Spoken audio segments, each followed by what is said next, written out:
savez, les paroles qui viennent d'être dites, c'est pas tout le monde qui peut recevoir ces paroles. On peut trouver ça dur, ces paroles. Mais si le Seigneur nous parle, c'est pour notre bien. C'est qu'on puisse s'approcher de lui. Encore plus et encore plus.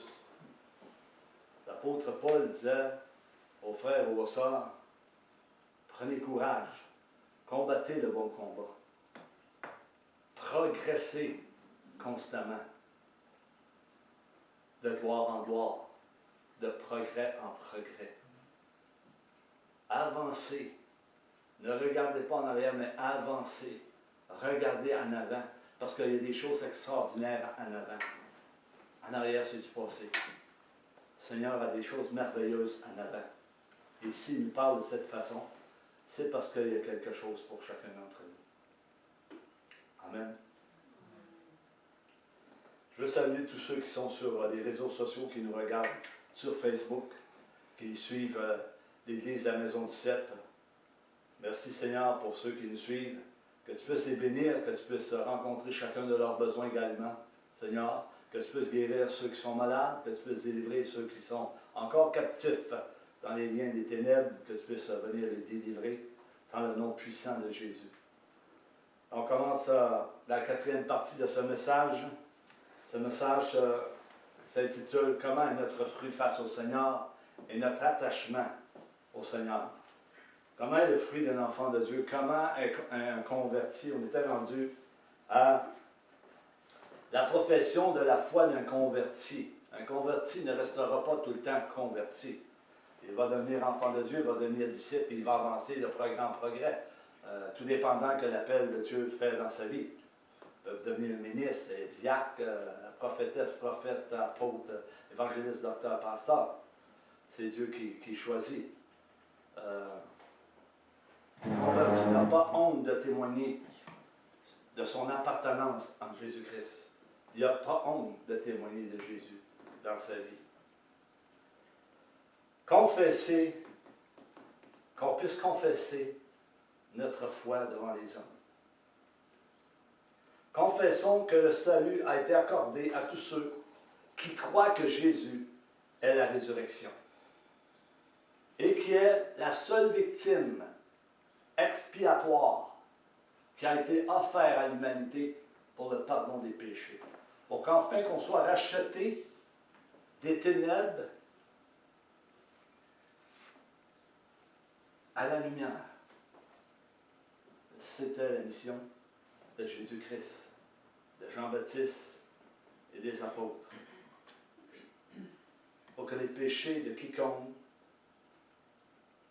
soient pardonnés et quiconque croit en Jésus. Ça prend une repentance.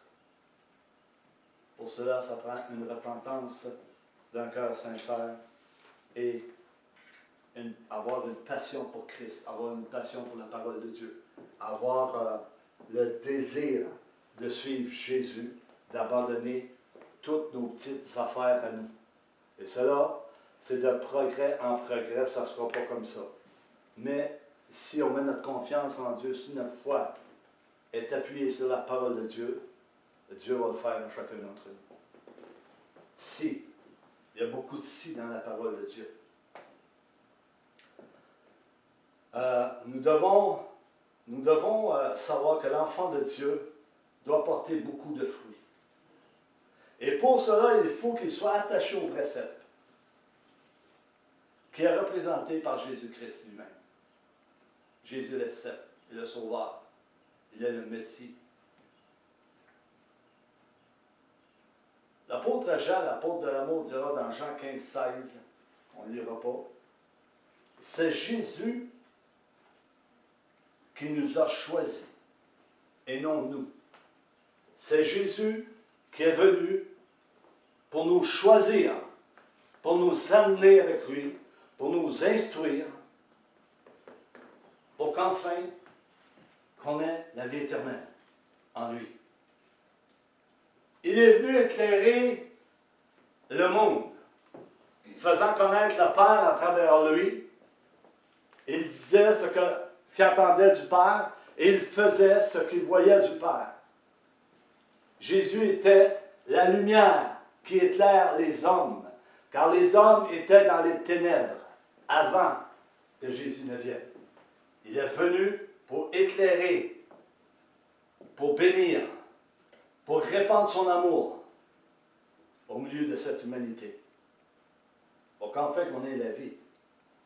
Vous savez, le fruit de l'esprit dans Galates 5, 22, ça nous dit, c'est l'amour, la joie, la paix, la patience, la bonté, la bienveillance, la foi, la douceur, la maîtrise de soi. Le verset 23 nous dit ceci, dans Galates 5, 22, 23, la loi n'est pas contre ces choses. Ceux qui sont en Jésus-Christ ont crucifié la chair. Galates 2, 20. Il faut que notre chair soit crucifiée avec Christ. Si on a reconnu Christ comme Seigneur Sauveur, si on marche comme Christ a marché, notre chair doit être crucifiée avec lui. Et marchons en marchant selon l'esprit de Christ. Comme je le répète, de gloire en gloire, de progrès en progrès. La chair va être toujours là pour combattre l'esprit, le spirituel. Notre chair va toujours combattre contre le spirituel. Parce que la chair ne veut pas se soumettre à l'Esprit de Dieu. Et toujours le contraire. Dans ce passage, nous allons voir qui est le vigneron et qui sont les sarments, car Jésus en parlera dans l'évangile de Jean 15, 1 à 11. On va le lire au complet. On va lire Jean 15, 1 à 11.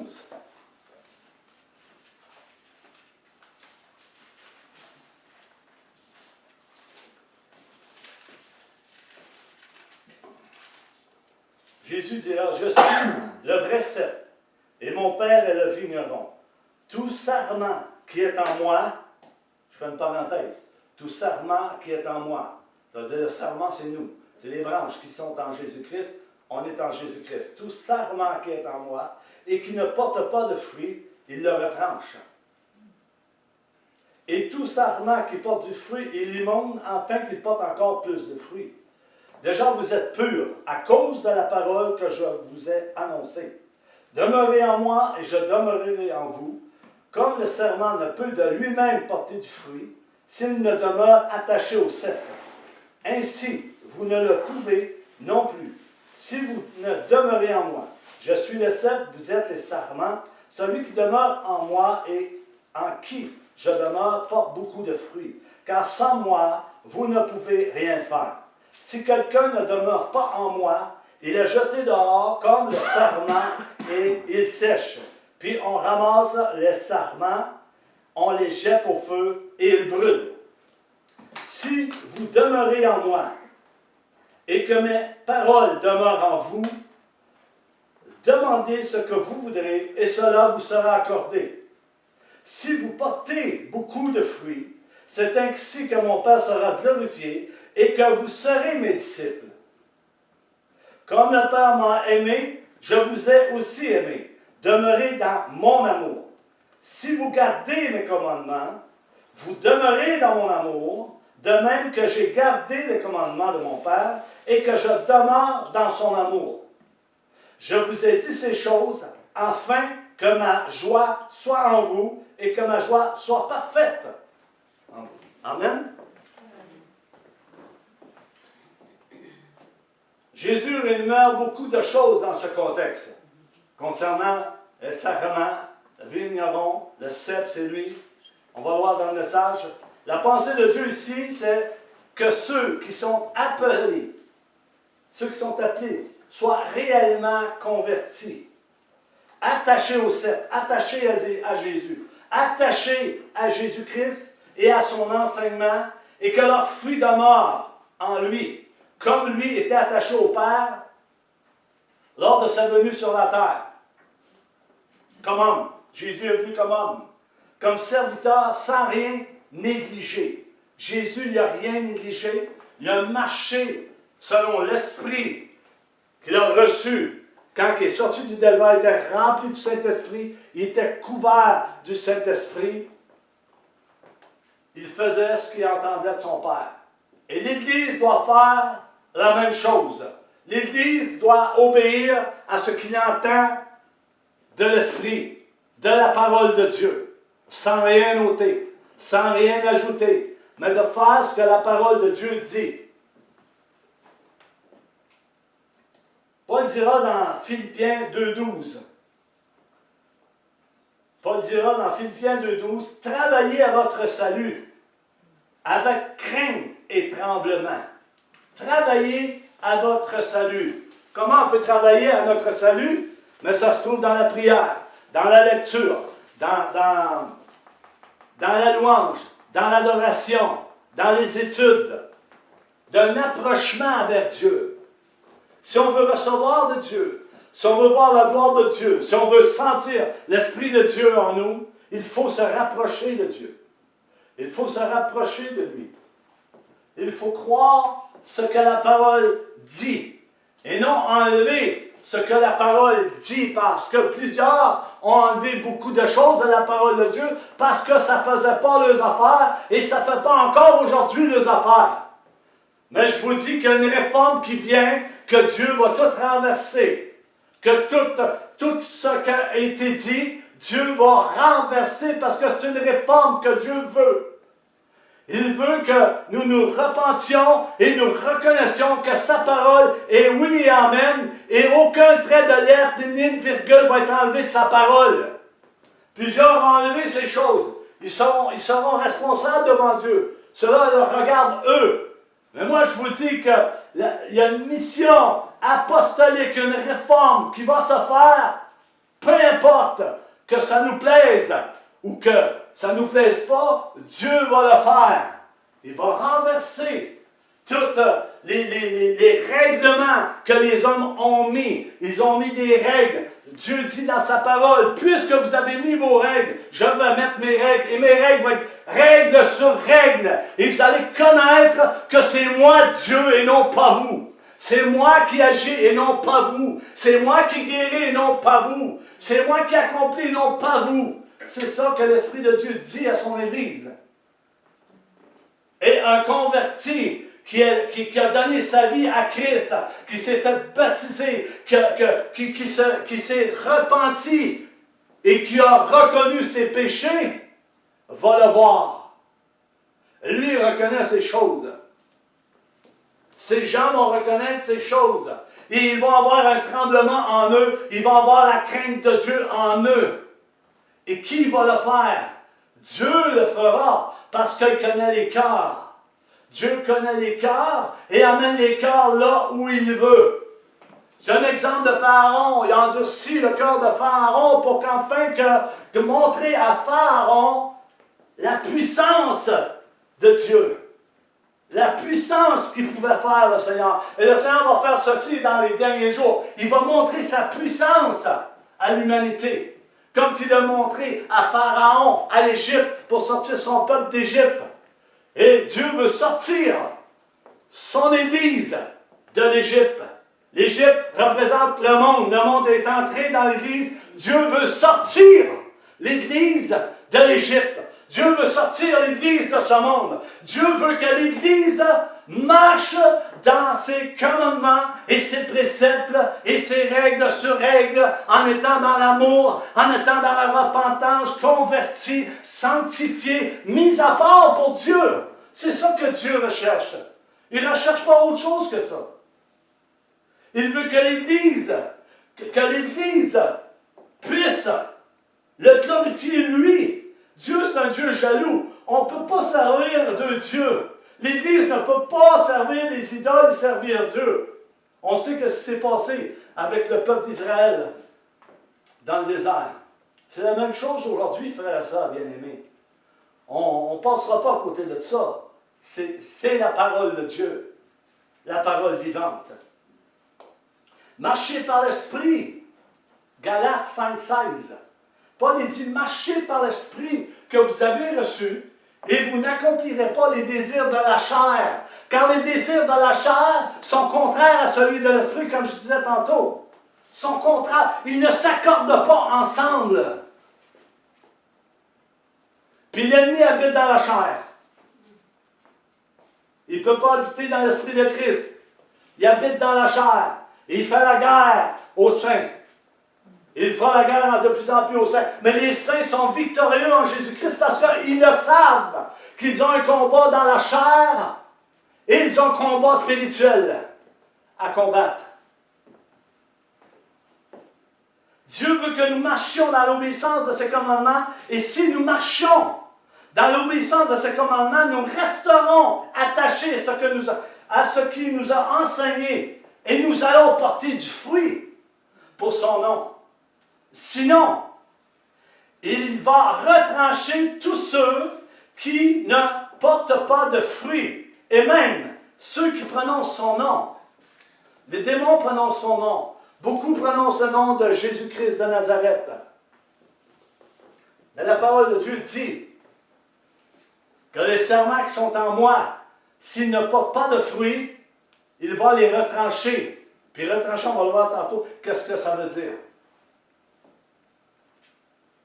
C'est Jésus qui l'a dit. Allons dans Luc 6, 43 à 46. Luc 6, 43, 46.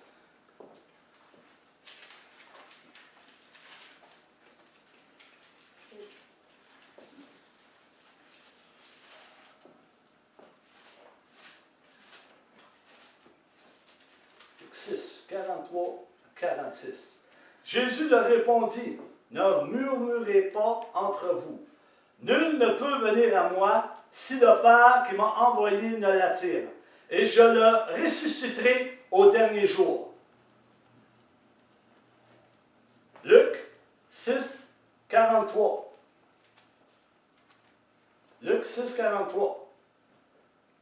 Excusez, je suis dans Jean. C'est vrai, excusez-moi, je ne suis pas... J'étais dans Jean, je ne sais pas pourquoi j'étais dans Jean, mais j'étais dans Jean. Ce n'est pas un bon arbre qui porte du mauvais fruit. Merci Guy. Ni un mauvais arbre qui porte du bon fruit. Car chaque arbre se connaît à son fruit.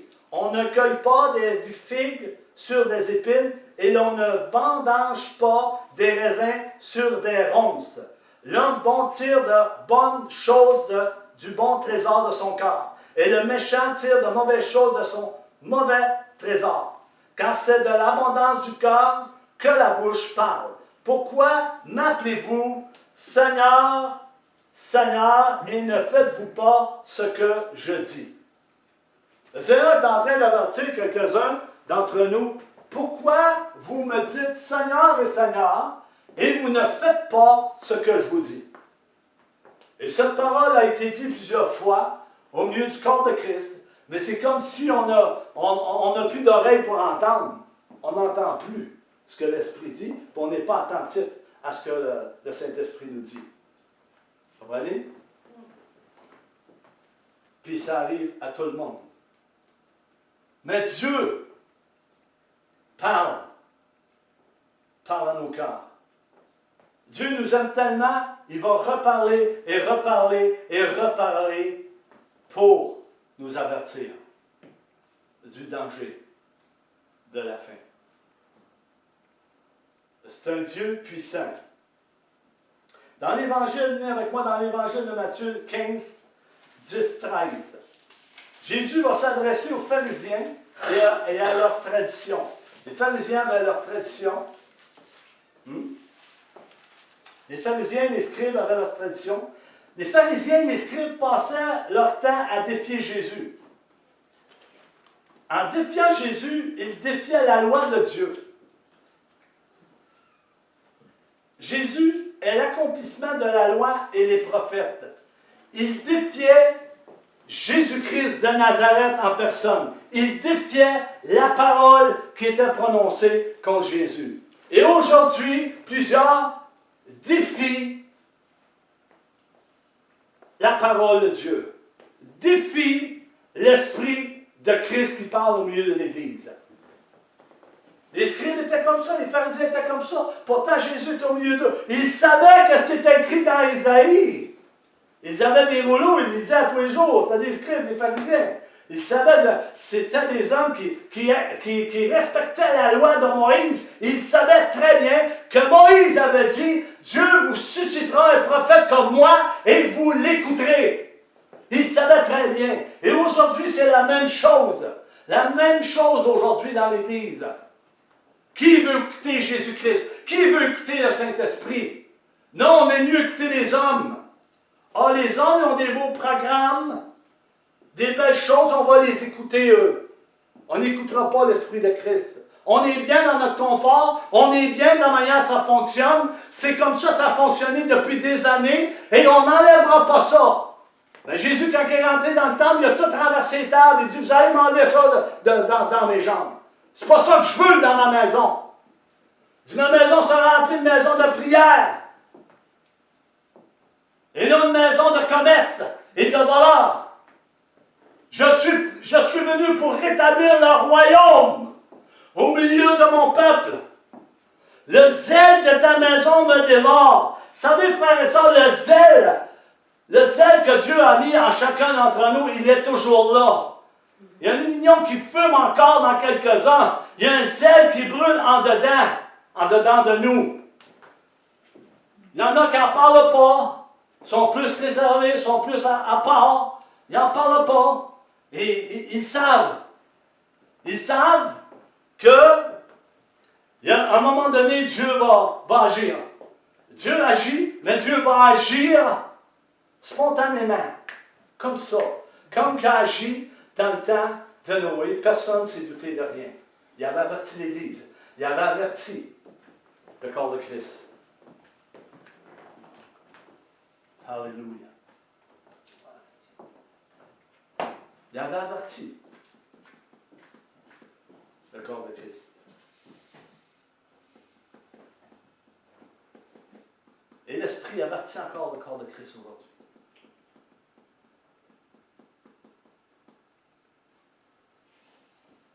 Jésus est l'accomplissement de la loi et des prophètes.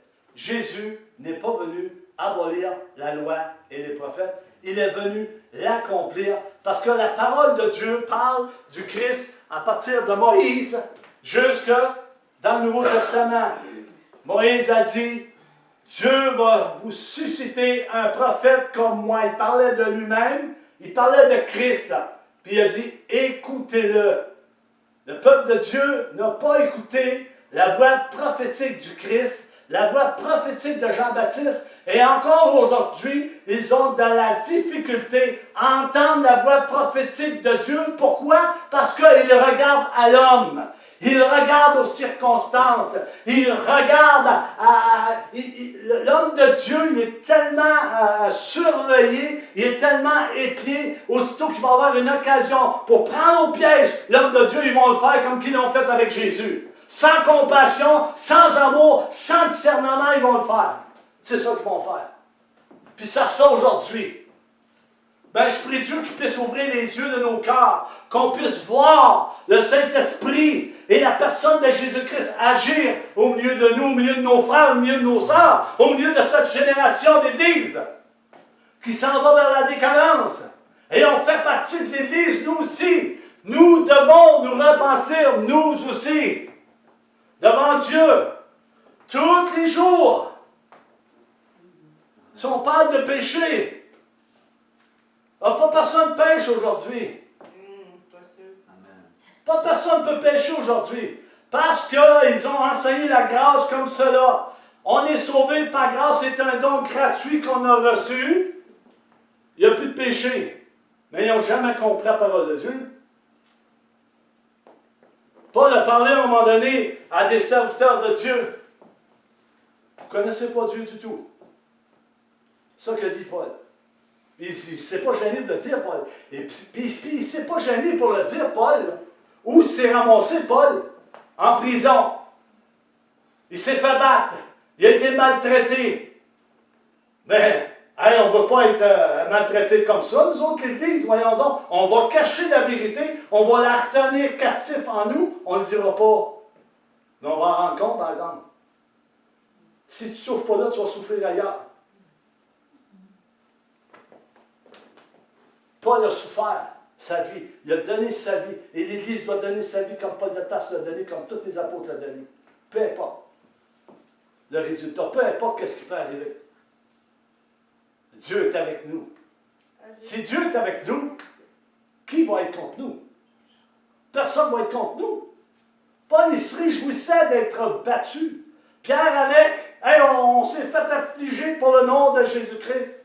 Wow! On veut ça, nous autres, Seigneur, hein, dans cette génération. On va être affligés par... on va être fouettés pour le nom de Jésus. On va être massacrés pour le nom de Jésus. Wow! C'est ça que je veux, Seigneur. Oh, ta parole est tellement bonne. Alléluia! Gloire à Dieu. Ils vont me mettre en prison à cause de Jésus. Ah, pas en prison. Voyons, Seigneur, on ne peut pas aller en prison. Pourquoi tu m'enverras en prison? Voyons, tu es un Dieu d'amour. Il a envoyé Paul en prison, il a envoyé Pierre en prison. Ils se sont convertis, ils se sont repentis, ils ont suivi Jésus, ils n'ont rien enlevé de ce qui avait été enseigné de la part de Christ envers eux autres. Ils n'ont rien enlevé. Ils savaient. Il dit, notre vie ne nous appartient plus maintenant parce qu'on a entendu puis on a vu le Messie. On ne peut plus retourner en arrière. Si on tourne en arrière, ça va être 7 fois pire. Si tu lâches, ça va être 7 fois pire. Et 7 fois pire, c'est 7 fois pire. Calcule bien comment ça fait. 7 fois pire. Ça va faire mal. Alléluia. Glory. Gloire à toi, Seigneur Jésus. Allons dans Matthieu 5, 17, 18.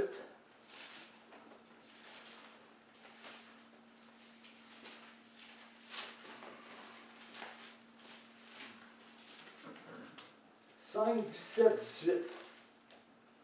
L'accomplissement de la loi et les prophètes. La loi et les prophètes ont parlé du Christ qui n'était pour venir instaurer toutes choses.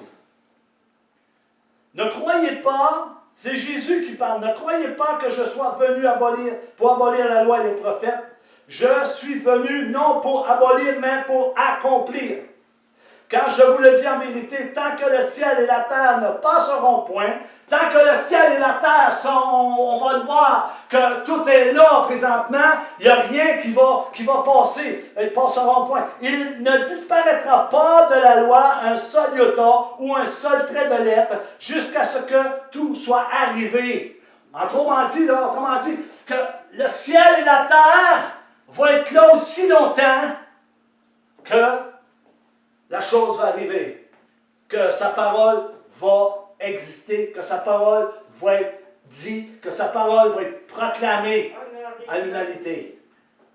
Oui, ma soeur, honorée, avoir la crainte de Dieu, le respect de Dieu. Le respect de Dieu n'est plus au milieu de l'Église, la crainte de Dieu n'est plus au milieu de l'Église. Je m'efforce moi-même de m'approcher de Dieu parce qu'on vit des temps difficiles et des temps d'angoisse vont venir sur l'humanité. On entend l'Esprit de Dieu. Mais est-ce qu'on veut obéir à l'Esprit de Dieu? Ben non, on va regarder à l'homme, on va regarder à la chair, on va regarder au plaisir, on va regarder aux choses éphémères de cette terre. On va aimer mieux les choses éphémères de cette terre que la parole de Dieu. L'étudier à tous les jours, la lire à tous les jours. Mais pas la lire juste pour la lire. Seigneur, révèle-moi ta parole. J'ai besoin de recevoir de toi. J'ai besoin de comprendre ta parole. Ceux qui pensent connaître toute la parole de Dieu, mais ni m'enseigner, parce que moi, je ne la connais pas toute.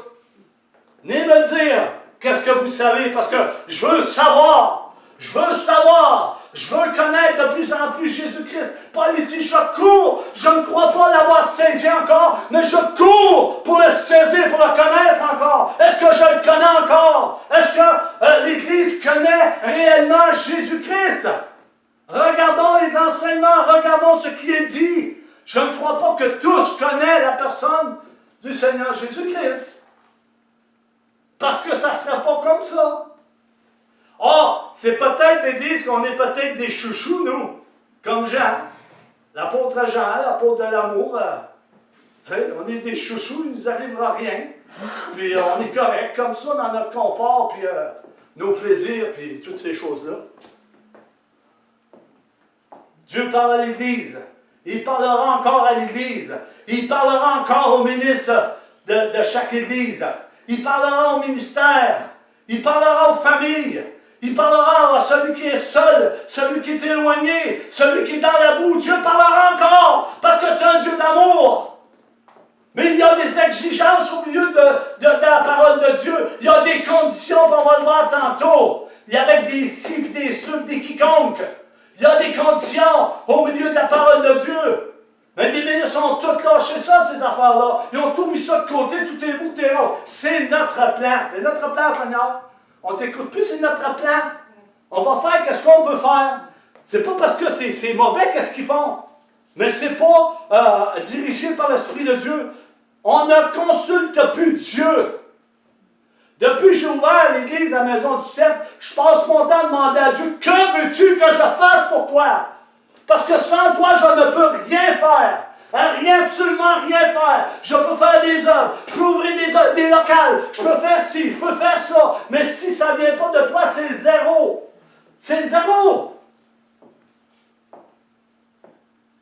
Christ, quand il a fait son œuvre de la croix, il était obéissant au Père, il attendait la voix de Dieu. Et combien ont entendu la voix de Dieu et sont tournés en arrière? Ils ont entendu la voix de Dieu. Et ils entendent encore la voix de Dieu. Mais ils sont rebelles à la parole de Dieu. Ils résistent à l'Esprit de Dieu. Ne résistez pas à l'Esprit de Dieu. Considérez comment est grand le Dieu Tout-Puissant. Alléluia. Verset 10 de Matthieu 15. Jésus avait appelé la foule dans ce contexte. Et leur a dit, écoutez et comprenez. Jésus s'adresse à la foule et dit, écoutez et comprenez.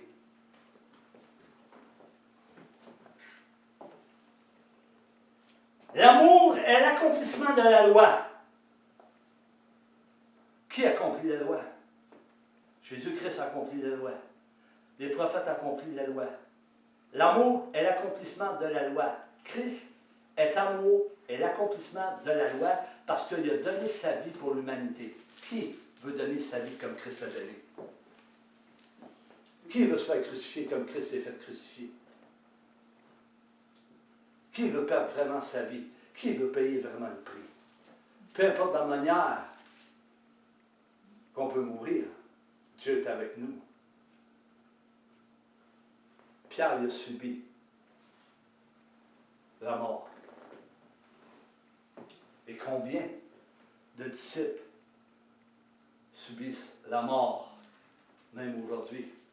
Ceux qui font la volonté de Dieu, ceux qui confessent que Jésus-Christ est le Seigneur des Seigneurs, il est mon Sauveur, il est le Messie. Laisse-moi te parler de Jésus-Christ, le Messie, parce qu'il veut te sauver, il veut te sauver, il veut te parler. C'est le choix de chacun d'entre nous, comme qu'il est venu un jour vers nous.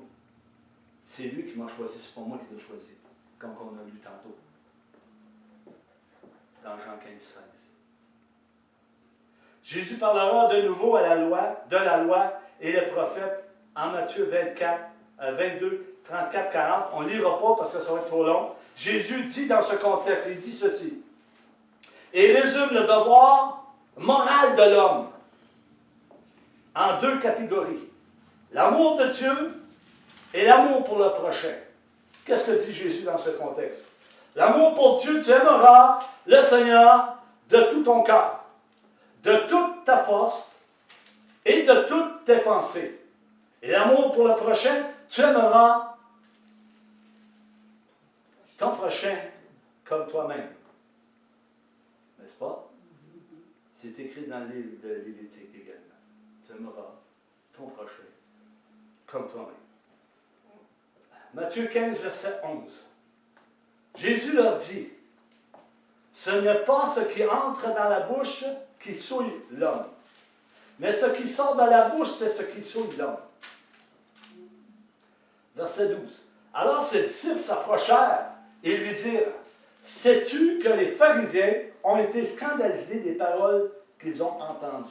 Ils ont été scandalisés des paroles que Jésus a entendues. C'était trop dur pour eux. Et beaucoup dans cette génération sont scandalisés des paroles qui sont prononcées par la parole de Dieu. La parole de Dieu est esprit et vie. Tout a été écrit pour nous instruire, pour nous former, pour nous guider, pour nous avertir, pour nous bénir, pour nous sanctifier, pour la repentance. Tout a été écrit. Et était scandalisé des paroles que Jésus avait dites et entendues, les scribes et les pharisiens. Le prophète Ésaïe, Jésus a dit, le prophète Ésaïe a bien prophétisé sur ce peuple, en disant, c'est écrit dans le contexte que je vous dis, en disant, ce peuple m'honore des lèvres, mais son cœur était éloigné de moi. Parce qu'ils gardaient leur prétexte. Et ils gardaient des commandements d'hommes en eux.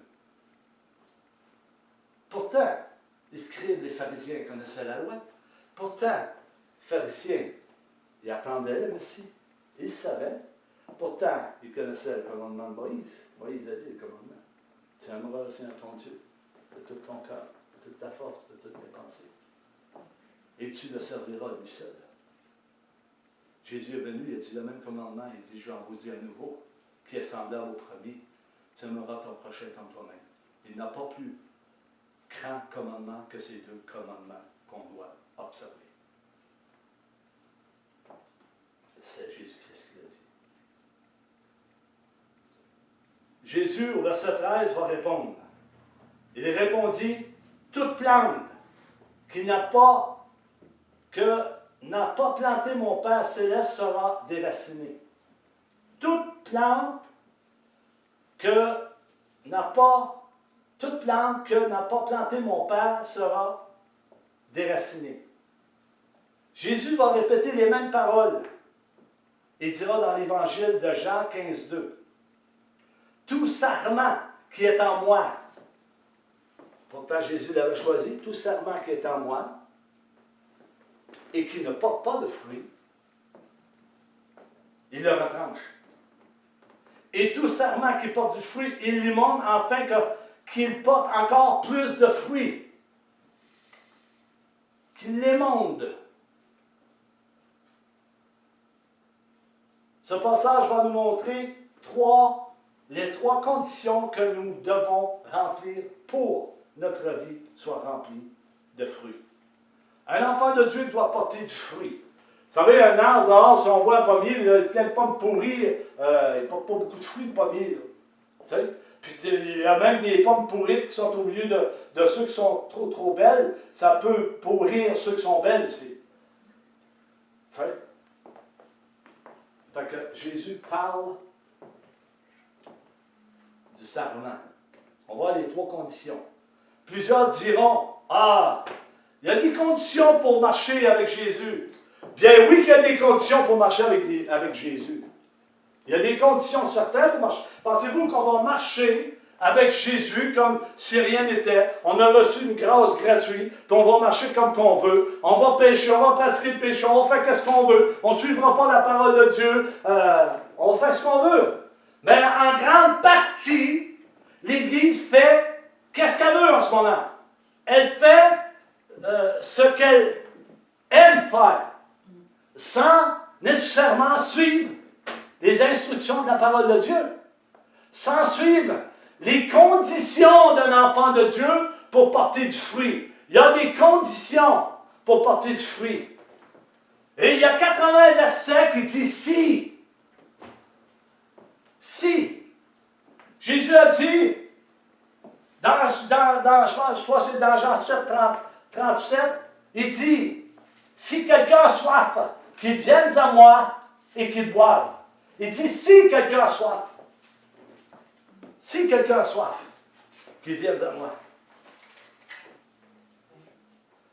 Oui, il y a des si dans la parole de Dieu. Il y a des ceux aussi. Il y a aussi des quiconques dans la parole de Dieu. Jean 3, 15. Afin que quiconque croise en lui ait la vie éternelle. Afin que quiconque croise en lui ait la vie éternelle. Des quiconques.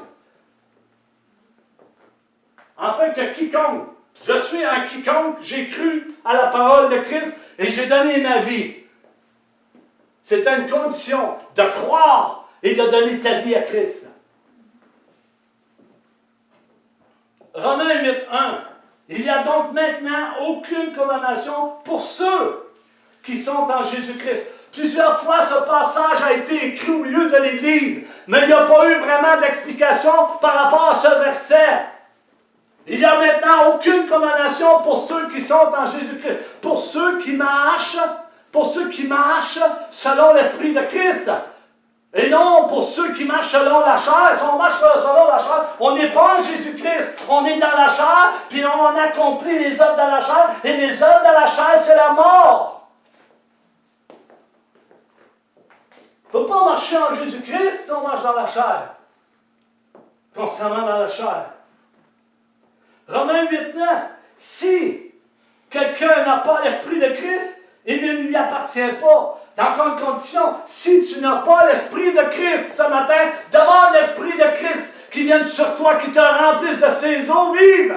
Et tu verras le ciel ouvert pour ta vie. Et tu verras la crucifixion dans ta vie. Et tu verras les merveilles de Dieu qui vont s'accomplir dans ta vie. Et tu verras les dons se manifester et l'amour de Dieu se répandre autour de toi. Tu verras ces choses.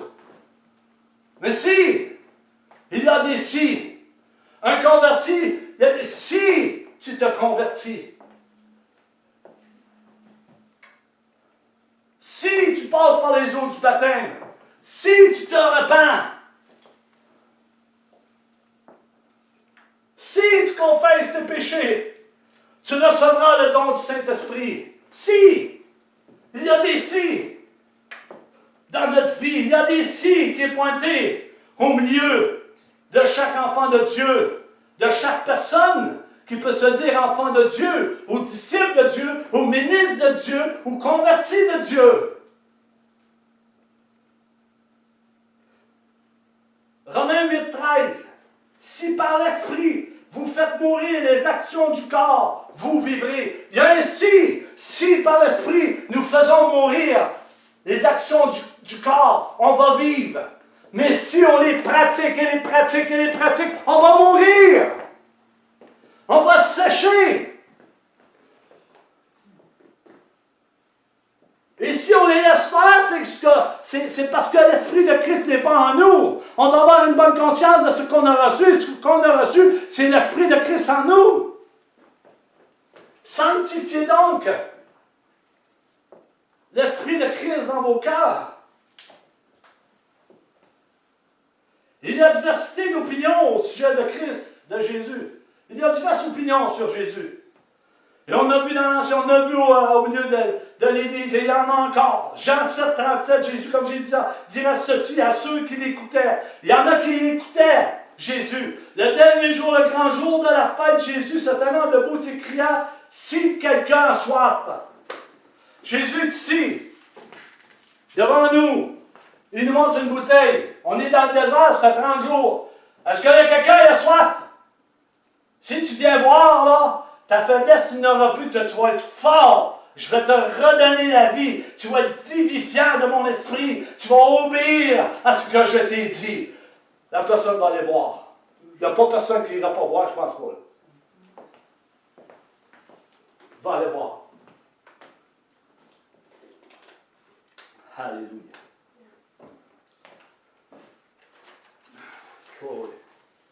Gloire à toi, Seigneur. Plusieurs diront qu'il n'y a pas de condition pour suivre Jésus et marcher comme il a marché lui-même. Oui, il y a des si, mais il y a des conditions. Il y a 80 versets qui confirment la parole de Dieu. J'en ai récité un peu. Il y en a d'autres. Il y en a plein d'autres. Alléluia. Être purifié. Premièrement, Dieu veut nous purifier. Est-ce qu'on veut être purifié? Jean 13, 10. Jean 13, Jésus ici parle de laver les pieds des disciples. Verset 10. Jésus lui dit, il parle à Pierre à ce moment-là. Celui qui est baigné, lavé, n'a besoin de se laver les pieds pour être entièrement pur. Et vous êtes purs, mais non pas tous. On sait que pas tous étaient purs. Là, Jésus parlait de Judas, qui devait le livrer. C'était, Judas faisait partie du plan de Dieu pour qu'enfin que la crucifixion s'accomplisse. On dirait, Dieu il n'est pas juste, il a choisi Judas pour livrer Jésus. Mais il savait très bien que Judas, dans son cœur, qui n'était pas bon. C'était un arbre qui n'était pas bon, qui était mauvais. Mais il s'est servi de lui pareil, pour accomplir son plan. Puis Dieu va se servir de ces certaines armes pour accomplir son plan. Vous allez peut-être trouver ça dur, mais Dieu va se servir de ces arbres qui ne portent pas de fruits pour accomplir son plan. Parce qu'à un moment donné, dans le message là, ils vont dire qu'ils vont voir la différence entre ceux qui me servent et ceux qui ne me servent pas. On va voir la différence. Il y a une grosse différence, marcher selon la chair et marcher selon l'esprit. Une grosse différence. Moi, je connais ma vie ancienne, là, je marchais dans la chair, là, puis s'il faudrait que je marche dans la chair, je verrais une grosse différence. Je ne dirais pas tout ce qui vient, parce que je rejette tout ce qui vient de la chair. Il ne faut pas que je vive de ça, je vis de l'esprit. Le plus possible dans ma vie. De l'esprit de Christ, l'esprit de Dieu. Vous savez? Alléluia. Judas. Il avait choisi Judas pour accomplir son plan. Le lavage des pieds symbolisait la pureté spirituelle. Les disciples ne comprenaient pas le geste de Jésus. Jésus dévoila à Pierre le sens de son action, de cette action du lavage des pieds envers les disciples. Il démontrait par là qu'il était le seul qui pouvait laver les péchés. Jésus était le seul pour laver les péchés, pour pardonner les péchés à l'humanité. Par le symbole du bain. Verset 8 de Jean 13. On va aller dans verset 8 de Jean 13. Qu'est-ce qu'il dit?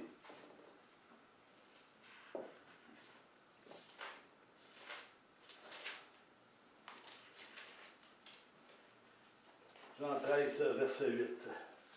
Pierre lui dit, parce que Jésus venait de dire, il faut que je te lave, Pierre. Pierre lui dit, non, jamais. Il dit, jamais tu ne me laveras les pieds. Jésus lui dit, si je ne te lave, tu n'auras point de part avec moi. Si on ne laisse pas faire Jésus dans notre vie, si on ne laisse pas Dieu purifier notre vie, on n'aura pas de part avec Christ. On n'aura pas de part avec le royaume. On n'aura pas de part avec la sainteté de Dieu. On n'aura pas de part avec l'amour de Dieu. On n'aura pas de part avec la miséricorde de Dieu. On n'aura pas de part à la justice de Dieu. Si on ne se laisse pas purifier, laver par Christ de toutes les souillures qui peuvent rester en nous. C'est la parole de Dieu. Alléluia. Si, il y avait encore un si je ne te lave, tu n'auras pas part avec moi. Si, il y a une condition. Tu veux-tu te laisser laver et purifier par l'Esprit de Christ ce matin, Église du Seigneur Jésus-Christ? Oui, je veux me laisser laver et purifier, Seigneur, par ton Esprit, pour que je puisse devenir comme tu veux que je devienne, semblable à toi, Jésus, à la stature parfaite de Christ, des hommes faits à la stature parfaite de Christ, pour qu'enfin nous puissions le suivre dans tout ce qu'il a enseigné à ses disciples. Amen. Allons dans 1 Jean 1, 7, 9. Je voulais le sauter, mais on va aller le lire. 1 Jean.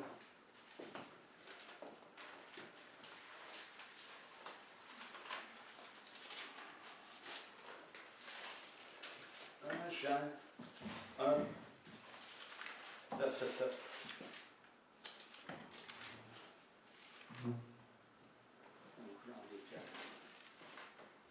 Jean, verset 7. Mais si nous marchons dans la lumière, comme il est lui-même dans la lumière, nous sommes mutuellement en communion. Et le sang de Jésus, son Fils, nous purifie de tout péché. Si nous marchons dans la lumière, comme il est lui-même la lumière, nous sommes mutuellement en communion, et le sang de Jésus, son Fils, nous purifie de tout péché. On va lire jusqu'au verset 9. Si nous disons que nous n'avons pas péché, nous nous séduisons nous-mêmes, et la vérité n'est point en nous. Si nous confessons nos péchés, il est fidèle et juste pour nous les pardonner, et pour nous purifier de toute iniquité. 10. Si nous disons que nous n'avons pas péché, nous le faisons menteur, et sa parole n'est point en nous. Si, il y a des si. Si nous disons, si nous faisons, des si. Il y a des conditions. Amen. Gloire à toi, Seigneur Jésus. Tous ceux qui ont été lavés par la justification dans la grâce du Dieu vivant ont tous besoin de se purifier sans cesse. Au sens que chaque enfant de Dieu ont à faire face à une guerre spirituelle, ont à faire face à une guerre charnelle et ont à faire face au péché continuellement dans nos vies. On a à faire face à une guerre spirituelle charnelle dans nos vies. Alléluia. Gloire à toi. Le deuxième point, il nous faut demeurer en Christ, en Jésus-Christ, si nous voulons porter du fruit comme nous, le dit le verset 4, chapitre 15 de Jean. Jésus dira, demeurez en moi et je demeurerai en vous. Alléluia. Surveillez le temps, monsieur de la caméra. C'est correct, il était bien attentif pour écouter. Il avait oublié la caméra, c'est correct. Merci Seigneur. Alléluia. Gloire à toi, Seigneur Jésus. Jésus dit, demeurez en moi, je demeurerai en vous. Il faut demeurer dans sa parole si on veut suivre Jésus. Amen. Le troisième point, c'est marcher dans l'obéissance. 2 Jean 5. Marcher à la fois dans l'amour et dans la vérité est une attitude indispensable à l'exercice de l'hospitalité. Amen. Il y en a même qui ont accueilli des anges sans le savoir chez eux. L'hospitalité. Alléluia. Il ne reste pas grand temps, je vais terminer avec ça. Jésus dira dans le chapitre 15 de Jean, verset 8, Jésus dira, si vous portez du fruit, c'est ainsi que mon Père sera glorifié et vous serez mes disciples. Mais pas seulement des convertis, mais des disciples. Dieu veut former des disciples. Dieu parle à son Église aujourd'hui. L'Esprit prophétique parle à son Église. Est-ce qu'on entend? Est-ce qu'on veut entendre? Est-ce qu'on veut saisir ce que l'Esprit veut nous dire? Oui, Seigneur, je veux entendre, je veux saisir ce que tu as à nous dire. Je termine là-dessus. Merci, Seigneur, pour ta parole. Merci, Seigneur, pour l'action du Saint-Esprit ce matin au milieu de chacun d'entre nous. Merci pour la louange et l'adoration. Merci pour l'amour que tu déverses au milieu de ton Église. Et merci, Seigneur, pour tes bienfaits. Merci pour les œuvres que tu as préparées d'avance pour chacun d'entre nous. Nous te remercions de tout notre cœur, Seigneur. Et nous voulons te suivre pas à pas. Et notre cœur est ouvert à ce que tu veux nous transmettre. Amen et amen. Soyez bénis, frères et sœurs. Merci. Alléluia.